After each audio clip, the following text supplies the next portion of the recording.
Memoirs of Sherlock Holmes by Sir Arthur Conan Doyle. Adventure 8. The Resident Patient. Glancing over the somewhat incoherent series of memoirs with which I have endeavored to illustrate a few of the mental peculiarities of my friend Mr. Sherlock Holmes, I have been struck by the difficulty which I have experienced in picking out examples which shall in every way answer my purpose.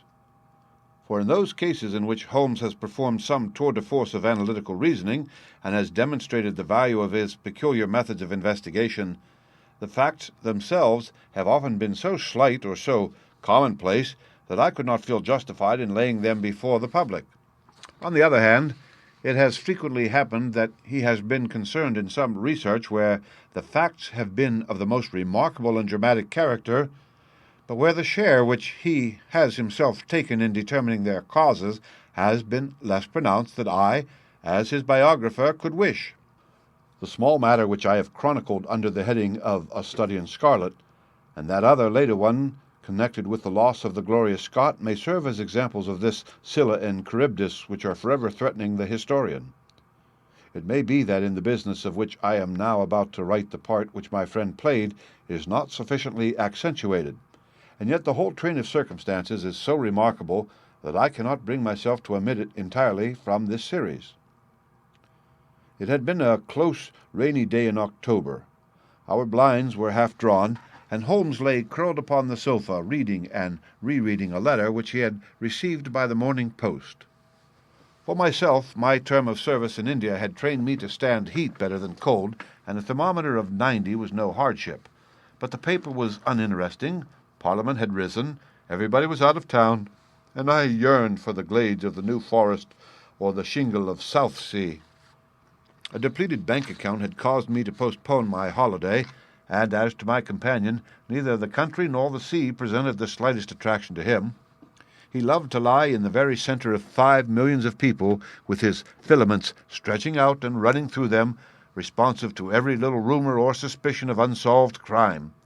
Appreciation of nature found no place among his many gifts, and his only change was when he turned his mind from the evildoer of the town to track down his brother of the country. Finding that Holmes was too absorbed for conversation, I had tossed aside the barren paper, and leaning back in my chair, I fell into a brown study. Suddenly my companion's voice broke in upon my thoughts. "You are right, Watson," said he. "It does seem a very preposterous way of settling a dispute." "Most preposterous," I exclaimed, and then, suddenly, realizing how he had echoed the innermost thought of my soul, I sat up in my chair and stared at him in blank amazement. "What is this, Holmes?" I cried. "This is beyond anything which I could have imagined." He laughed heartily at my perplexity. "You remember," said he, "that some little time ago, when I read you the passage in one of Poe's sketches in which a close reasoner follows the unspoken thought of his companion, you were inclined to treat the matter as a mere tour de force of the author. On my remarking that I was constantly in the habit of doing the same thing, you expressed incredulity." "Oh, no. Perhaps not with your tongue, my dear Watson, but certainly with your eyebrows. So when I saw you throw down your paper and enter upon a train of thought, I was very happy to have the opportunity of reading it off and eventually of breaking into it as a proof that I had been in rapport with you." But I was still far from satisfied.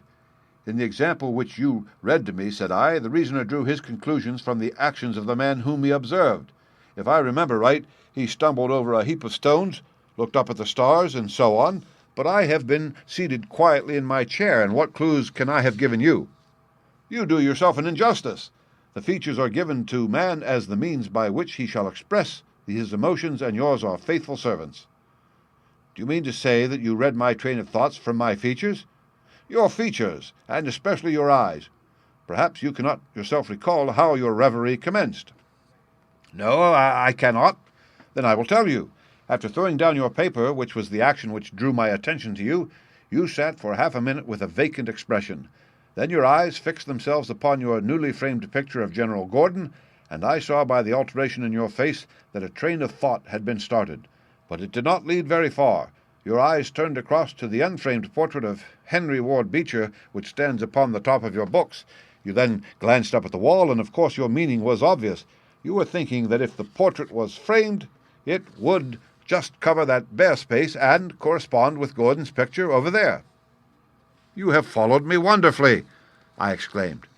"So far I could hardly have gone astray, but now your thoughts went back to Beecher, and you looked hard across as if you were studying the character in his features. Then your eyes ceased to pucker, but you continued to look across, and your face was thoughtful. You were recalling the incidents of Beecher's career. I was well aware that you could not do this without thinking of the mission which he undertook on behalf of the North at the time of the Civil War, for I remember you expressing your passionate indignation at the way in which he was received by the more turbulent of our people. You felt so strongly about it that I knew you could not think of Beecher without thinking of that also.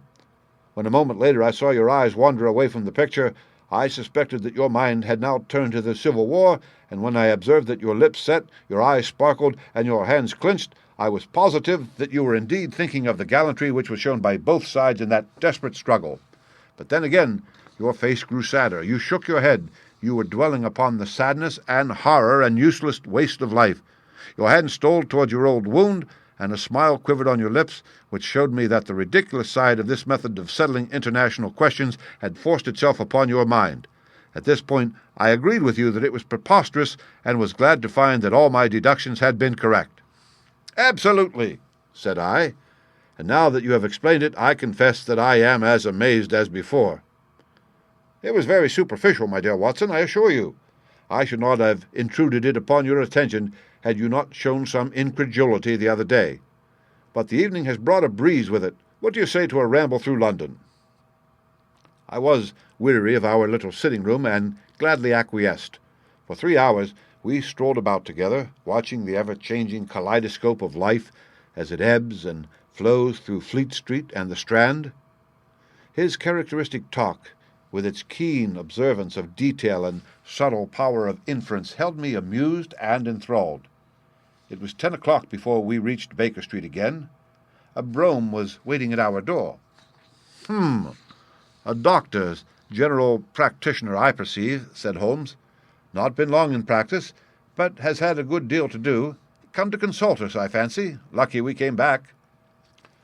I was sufficiently conversant with Holmes' methods to be able to follow his reasoning, and to see that the nature and state of the various medical instruments in the wicker basket which hung in the lamplight inside the brougham had given him the data for his swift deduction.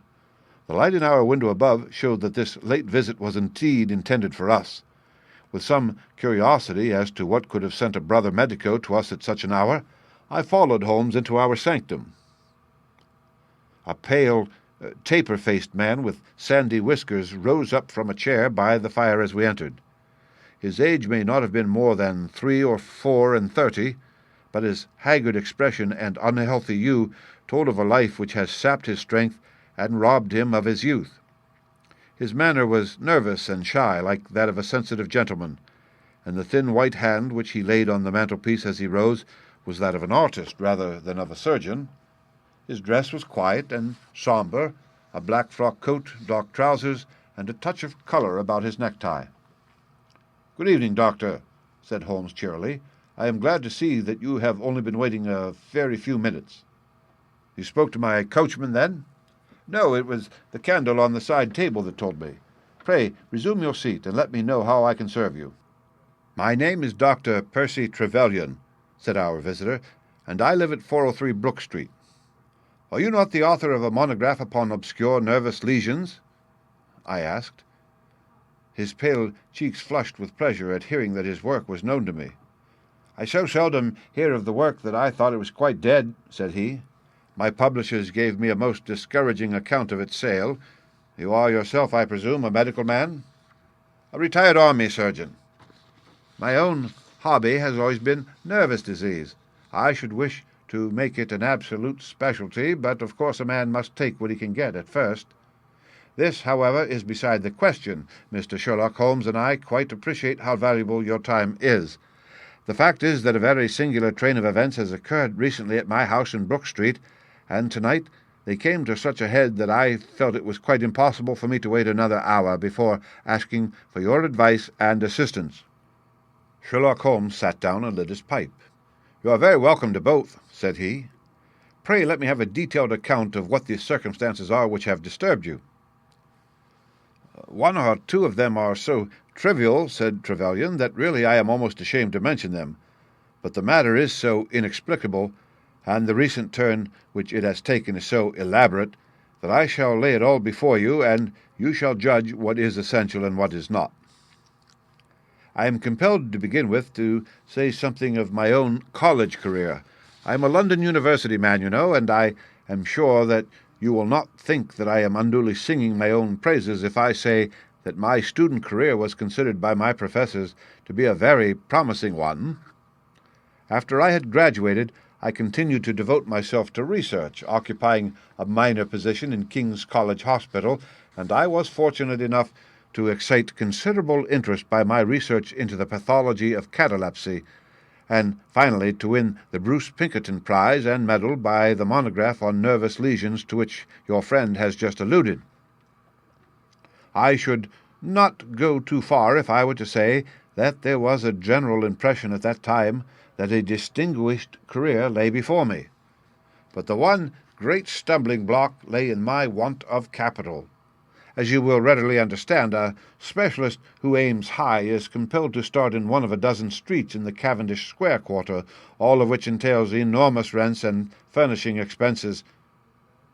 Besides this preliminary outlay, he must be prepared to keep himself for some years, and to hire a presentable carriage and horse. To do this was quite beyond my power, and I could only hope that by economy I might in 10 years' time save enough to enable me to put up my plate.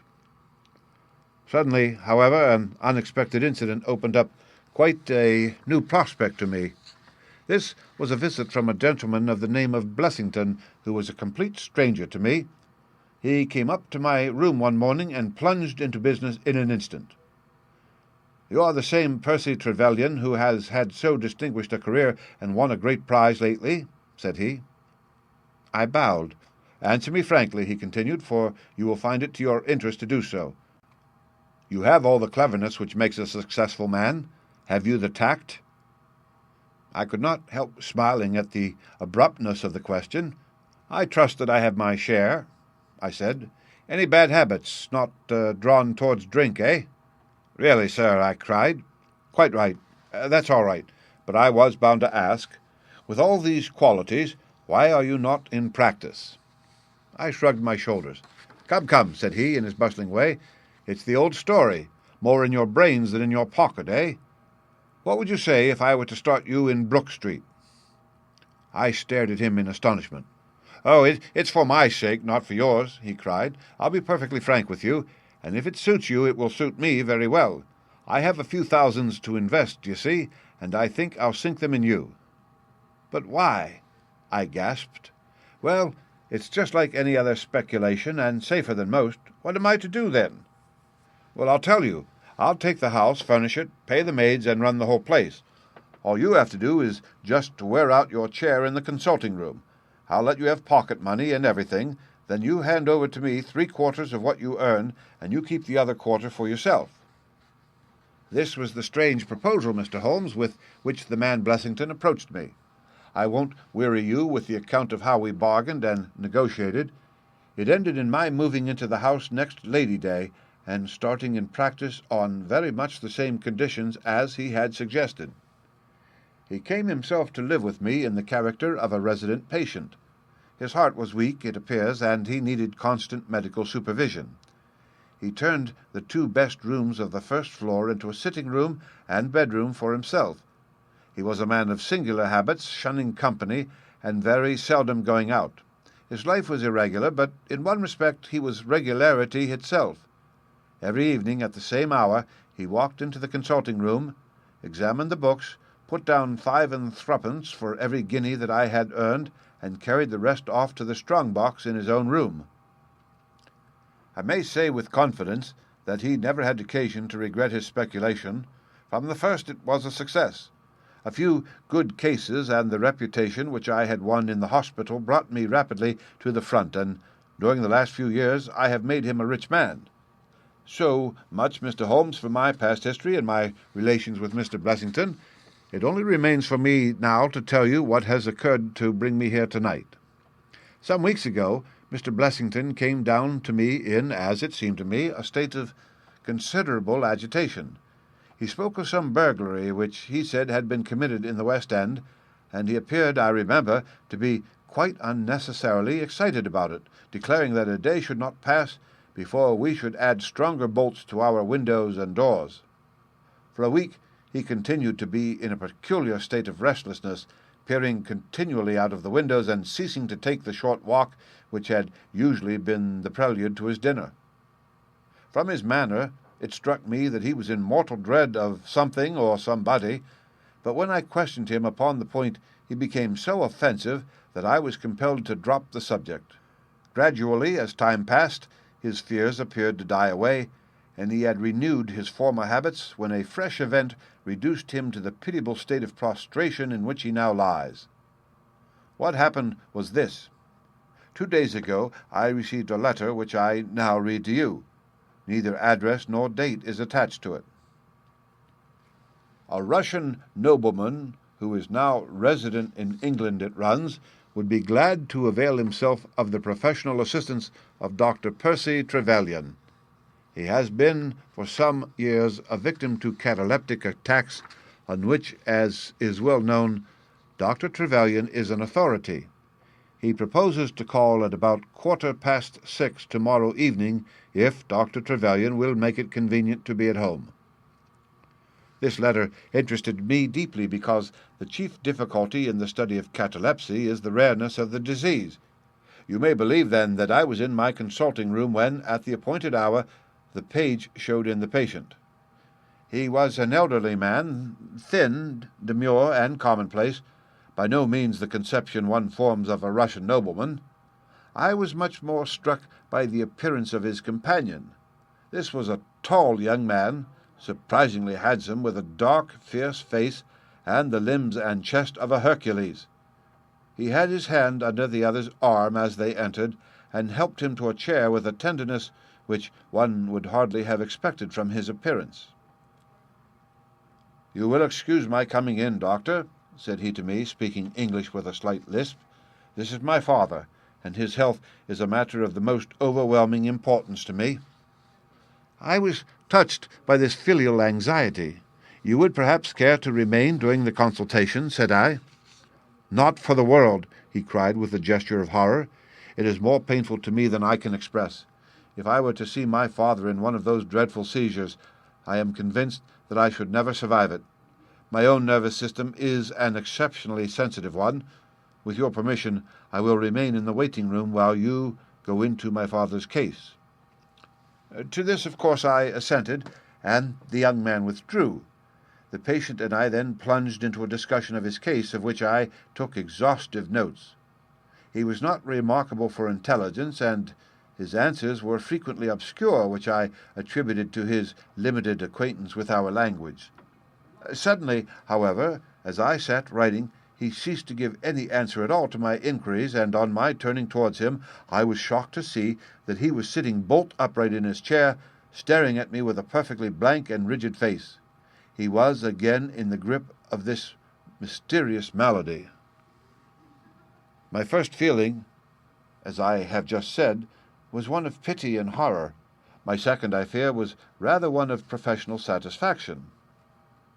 I made notes of my patient's pulse and temperature, tested the rigidity of his muscles, and examined his reflexes. There was nothing markedly abnormal in any of these conditions which harmonized with my former experiences. I had obtained good results in such cases by the inhalation of nitrate of amyl, and the present seemed an admirable opportunity of testing its virtues. The bottle was downstairs in my laboratory, so, leaving my patient seated in his chair, I ran down to get it. There was some little delay in finding it, 5 minutes, let us say, and then I returned. Imagine my amazement to find the room empty and the patient gone. Of course, my first act was to run into the waiting-room. The son had gone also. The hall door had been closed, but not shut. My page who admits patients is a new boy, and by no means quick. He waits downstairs and runs up to show patients out when I ring the consulting-room bell. He had heard nothing, and the affair remained a complete mystery. Mr. Blessington came in from his walk shortly afterwards, but I did not say anything to him upon the subject, for, to tell the truth, I have got in the way of late of holding as little communication with him as possible. Well, I never thought that I should see anything more of the Russian and his son, so you can imagine my amazement when, at the very same hour this evening, they both came marching into my consulting room, just as they had done before. I feel that I owe you a great many apologies for my abrupt departure yesterday, Doctor, said my patient. I confess that I was very much surprised at it, said I. Well, the fact is, he remarked, that when I recover from these attacks my mind is always very clouded as to all that has gone before. I woke up in a strange room, as it seemed to me, and made my way out into the street in a sort of dazed way when you were absent. And I, said the son, seeing my father pass the door of the waiting-room, naturally thought that the consultation had come to an end. It was not until we had reached home that I began to realize the true state of affairs. Well, said I, laughing, there is no harm done except that you puzzled me terribly. So if you, sir, would kindly step into the waiting-room, I shall be happy to continue our consultation, which was brought to so abrupt an ending. For half an hour or so I discussed that old gentleman's symptoms with him, and then, having prescribed for him, I saw him go off upon the arm of his son. I have told you that Mr. Blessington generally chose this hour of the day for his exercise. He came in shortly afterwards and passed upstairs. An instant later I heard him running down, and he burst into my consulting room like a man who is mad with panic. "Who has been in my room?" he cried. "No one," said I. "It's a lie," he yelled. "Come up and look." I passed over the grossness of his language, as he seemed half out of his mind with fear. When I went upstairs with him, he pointed to several footprints upon the light carpet. "Do you mean to say those are mine?" he cried. They were certainly very much larger than any which he could have made, and were evidently quite fresh. It rained hard this afternoon, as you know, and my patients were the only people who called. It must have been the case, then, that the man in the waiting-room had, for some unknown reason, while I was busy with the other, ascended to the room of my resident patient. Nothing had been touched or taken, but there were the footprints to prove that the intrusion was an undoubted fact. Mr. Blessington seemed more excited over the matter than I should have thought possible, though, of course, it was enough to disturb anybody's peace of mind. He actually sat crying in an armchair, and I could hardly get him to speak coherently. It was his suggestion that I should come round to you, and of course I at once saw the propriety of it, for certainly the incident is a very singular one, though he appears to completely overrate its importance. If you would only come back with me in my brougham, you would at least be able to soothe him, though I can hardly hope that you will be able to explain this remarkable occurrence." Sherlock Holmes had listened to this long narrative with an intentness which showed me that his interest was keenly aroused. His face was impassive as ever, but his lids had drooped more heavily over his eyes, and his smoke had curled up more thickly from his pipe to emphasize each curious episode in the doctor's tale. As our visitor concluded, Holmes sprang up without a word, handed me my hat, picked his own from the table, and followed Dr. Trevelyan to the door. Within a quarter of an hour we had been dropped at the door of the physician's residence in Brook Street, one of those sombre, flat-faced houses which one associates with a West End practice. A small page admitted us, and we began at once to ascend the broad, well-carpeted stair. But a single interruption brought us to a standstill. The light at the top was suddenly whisked out, and from the darkness came a reedy, quivering voice. "I have a pistol," it cried. "I give you my word that I'll fire if you come any nearer." "This really grows outrageous, Mr. Blessington," cried Dr. Trevelyan. "Oh, then, it is you, Doctor," said the voice, with a great heave of relief. "But those other gentlemen, are they what they pretend to be?" We were conscious of a long scrutiny out of the darkness. Yes, it's all right," said the voice at last. "You can come up, and I am sorry if my precautions have annoyed you." He relit the stair-gas as he spoke, and we saw before us a singular-looking man whose appearance, as well as his voice, testified to his jangled nerves. He was very fat, but had apparently at some time been much fatter, as the skin hung loose about his face in pouches, like the cheeks of a bloodhound. He was of a sickly color, and his thin, sandy hair seemed to bristle up with the intensity of his emotion. In his hand he held a pistol, but he thrust it into his pocket as we advanced. "Good evening, Mr. Holmes," said he. "I am sure I am very much obliged to you for coming round. No one has ever needed your advice more than I do. I suppose that Dr. Trevelyan has told you of this most unwarrantable intrusion into my rooms." "Quite so," said Holmes. "Who are these two men, Mr. Blessington, and why do they wish to molest you?" "Well, well," said the resident patient in a nervous fashion. "Of course it is hard to say that. You can hardly expect me to answer that, Mr. Holmes." "Do you mean that you don't know? Come in here, please, if you please.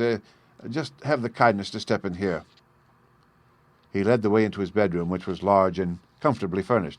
"You see that?" said he, pointing to a big black box at the end of his bed. "I have never been a very rich man, Mr. Holmes, never made but one investment in my life, as Dr. Trevelyan would tell you.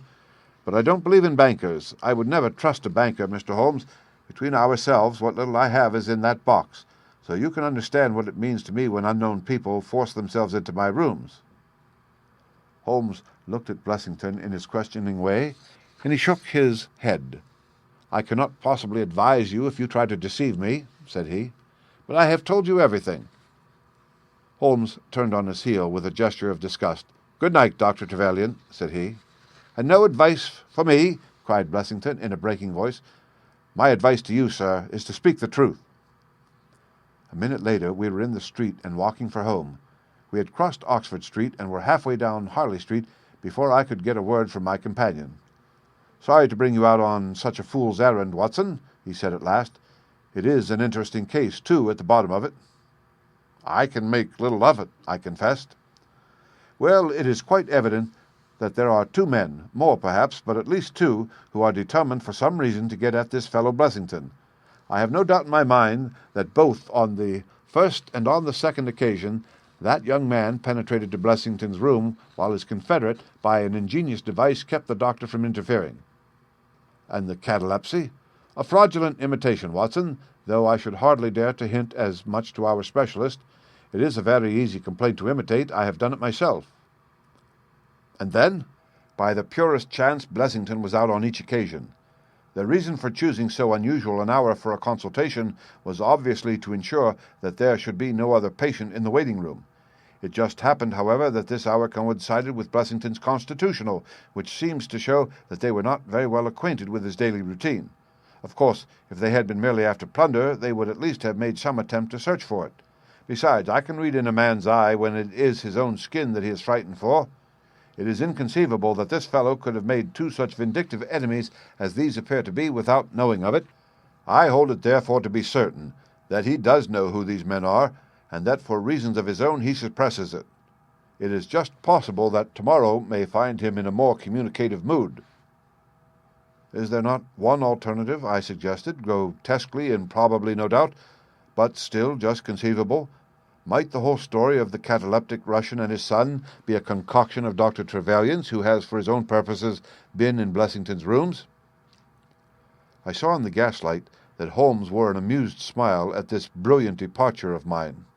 "My dear fellow," said he, "it was one of the first solutions which occurred to me, but I was soon able to corroborate the doctor's tale. This young man has left prints upon the stair carpet which made it quite superfluous for me to ask to see those which he made in the room. When I tell you that his shoes were square-toed instead of being pointed like Blessington's, and were quite an inch and a third longer than the doctor's, you will acknowledge that there can be no doubt as to his individuality. But we may sleep on it for now, for I shall be surprised if we do not hear something further from Brook Street in the morning." Sherlock Holmes' prophecy was soon fulfilled, and in a dramatic fashion. At 7:30 next morning, in the first glimmer of daylight, I found him standing by my bedside in his dressing-gown. "There's a brougham waiting for us, Watson," said he. "What's the matter, then?" "The Brook Street business." "Any fresh news?" "Tragic but ambiguous," said he, pulling up the blind. "Look at this." A sheet from a notebook with "For God's sake, come at once, P.T." scrawled upon it in pencil. Our friend the doctor was hard put to it when he wrote this. "Come along, my dear fellow, for it's an urgent call." In a quarter of an hour or so we were back at the physician's house. He came running out to meet us with a face of horror. "Oh, such a business!" he cried, with his hands to his temples. "What then?" Blessington has committed suicide." Holmes whistled. "Yes, he hanged himself during the night." We had entered, and the doctor had preceded us into what was evidently his waiting room. "I really hardly know what I am doing," he cried. "The police are already upstairs. It has shaken me most dreadfully." "When did you find it out?" "He has a cup of tea taken into him early every morning. When the maid entered about 7, there the unfortunate fellow was, hanging in the middle of the room. He had tied his cord to the hook on which the heavy lamp used to hang, and he had jumped off from the top of the very box that he showed us yesterday." Holmes stood for a moment in deep thought. "With your permission," said he at last, "I should like to go upstairs and look into the matter." We both ascended, followed by the doctor. It was a dreadful sight which met us as we entered the bedroom door. I have spoken of the impression of flabbiness which this man Blessington conveyed. As he dangled from the hook, it was exaggerated and intensified until he was scarce human in his appearance. The neck was drawn out like a plucked chicken's, making the rest of him seem the more obese and unnatural by the contrast. He was clad only in his long nightdress, and his swollen ankles and ungainly feet protruded starkly from beneath it. Beside him stood a smart-looking police inspector who was taking notes in a pocket-book. "Ah, Mr. Holmes," said he heartily as my friend entered. "I am delighted to see you." "Good morning, Lanner," answered Holmes. "You won't think me an intruder, I am sure. Have you heard of the events which led up to this affair?" "Yes, I have heard something of them. Have you formed any opinion?" "As far as I can see, the man has been driven out of his senses by fright. The bed has been well slept in, you see. There's his impression deep enough. It's about 5 in the morning, you know, yet suicides are most common. That would be about his time for hanging himself. It seems to have been a very deliberate affair." "I should say that he has been dead about 3 hours, judging by the rigidity of the muscles," said I. "Noticed anything peculiar about the room?" asked Holmes. "Found a screwdriver and some screws on the wash-hand stand. Seems to have smoked heavily during the night, too. Here are 4 cigar ends that I picked out of the fireplace." "Hum," said Holmes. "Have you got his cigar holder?" "No, I've seen none." "His cigar case, then?" "Yes, it was in his coat pocket." Holmes opened it and smelled the single cigar which it contained. "Oh, this is Havana, and these others are cigars of the peculiar sort which are imported by the Dutch from their East Indian colonies. They are usually wrapped in straw, you know, and are thinner for their length than any other brand." He picked up the 4 ends and examined them with his pocket lens. "2 of these have been smoked from a holder and 2 without," said he. "2 have been cut by a not very sharp knife, and 2 have had the ends bitten off by a set of excellent teeth. This is no suicide, Mr. Lanner.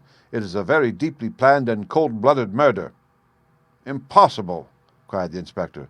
"And why?" "Why should anyone murder a man in so clumsy a fashion as by hanging him? That is what we have to find out." "How could they get in?" "Through the front door. It was barred in the morning. Then it was barred after them." "How do you know?" "I saw their traces. Excuse me a moment, and I may be able to give you some further information about it." He went over to the door, and, turning the lock, he examined it in his methodical way. Then he took out the key, which was on the inside, and inspected it also. The bed, the carpet, the chairs, the mantelpiece, the dead body, and the rope were each in turn examined, until at last he professed himself satisfied, and with my aid and that of the inspector cut down the wretched object and laid it reverently under a sheet. "How about this rope?" he asked. "It is cut off this," said Dr. Trevelyan, drawing a large coil from under the bed. "He was morbidly nervous of fire, and always kept this beside him so that he might escape by the window in case the stairs were burning." "That must have saved them trouble," said Holmes thoughtfully. "Yes, the actual facts are very plain, and I shall be surprised if by the afternoon I cannot give you the reasons for them as well. I will take this photograph of Blessington, which I see upon the mantelpiece, as it may help me in my inquiries." "But you have told us nothing!" cried the doctor. "Oh, there can be no doubt as to the sequence of events," said Holmes. "There were 3 of them in it, the young man, the old man, and a third, to whose identity I have no clue. The first 2, I need hardly remark, are the same who masqueraded as the Russian Count and his son, so we can give a very full description of them. They were admitted by a confederate inside the house.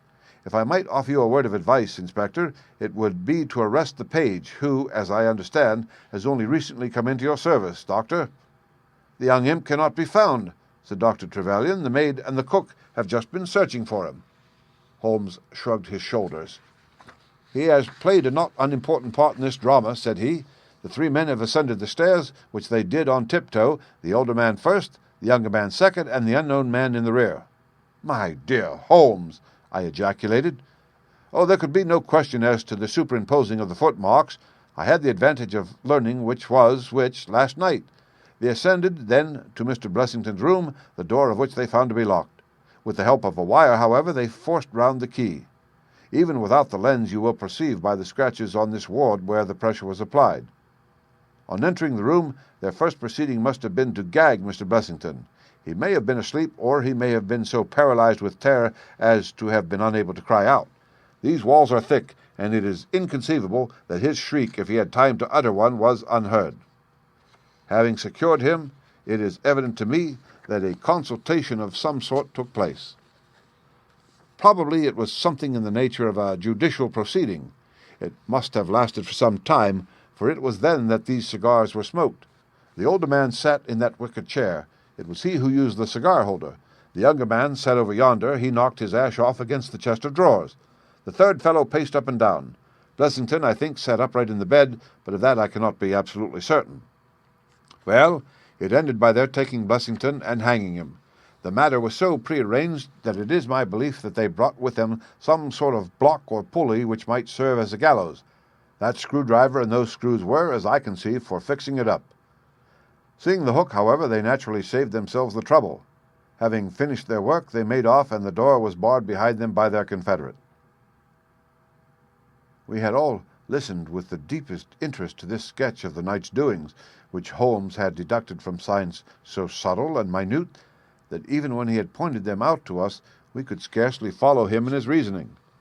The inspector hurried away on the instant to make inquiries about the page, while Holmes and I returned to Baker Street for breakfast. "I'll be back by 3, said he, when we had finished our meal. "Both the inspector and the doctor will meet me here at that hour, and I hope by that time to have cleared up any little obscurity which the case may still present." Our visitors arrived at the appointed time, but it was 3:45 before my friend put in an appearance. From his expression as he entered, however, I could see that all had gone well with him. "Any news, Inspector?" "Excellent, and I have got the men." "You have got them?" we cried, all three. "Well, at least I have got their identity. This so-called Blessington is, as I expected, well known at headquarters, and so are his assailants. Their names are Biddle, Hayward, and Moffat." "The Worthington Bank gang," cried the inspector. "Precisely," said Holmes. "Then Blessington must have been Sutton." "Exactly," said Holmes. "Why, that makes it clear as crystal," said the inspector. But Trevelyan and I looked at each other in bewilderment. "You must surely remember the great Worthington Bank business," said Holmes. 5 men were in it. These 4 and a 5th called Cartwright. Tobin, the caretaker, was murdered, and the thieves got away with £7,000. This was in 1875. They were all 5 arrested, but the evidence against them was by no means conclusive. This Blessington, or Sutton, who was the worst of the gang, turned informer. On his evidence, Cartwright was hanged, and the other 3 got 15 years apiece. When they got out the other day, which was some years before their full term, they set themselves, as you perceive, to hunt down the traitor and to avenge the death of their comrade upon him. Twice they tried to get at him and failed. A third time, you see, it came off. Is there anything further which I can explain, Dr. Trevelyan?" "I think you have made it all remarkable clear," said the doctor. "No doubt the day on which he was perturbed was the day when he seen of their release in the newspapers." "Quite so. His talk about a burglary was the merest blind." "But why could he not tell you this?" "Well, my dear sir, knowing the vindictive character of his old associates, he was trying to hide his own identity from everybody as long as he could. His secret was a shameful one, and he could not bring himself to divulge it. However, wretch as he was still living under the shield of British law, and I have no doubt, Inspector, that you will see that, though that shield may fail to guard, the sword of justice is still there to avenge." Such were the singular circumstances in connection with the resident patient and the Brook Street doctor. From that night nothing has been seen of the three murderers by the police, and it is surmised at Scotland Yard that they were among the passengers of the ill-fated steamer Nora Creina, which was lost some years ago with all hands upon the Portuguese coast, some leagues to the north of Oporto. The proceedings against the page broke down for want of evidence, and the Brook Street mystery, as it was called, has never until now been fully dealt with in any public print. The end.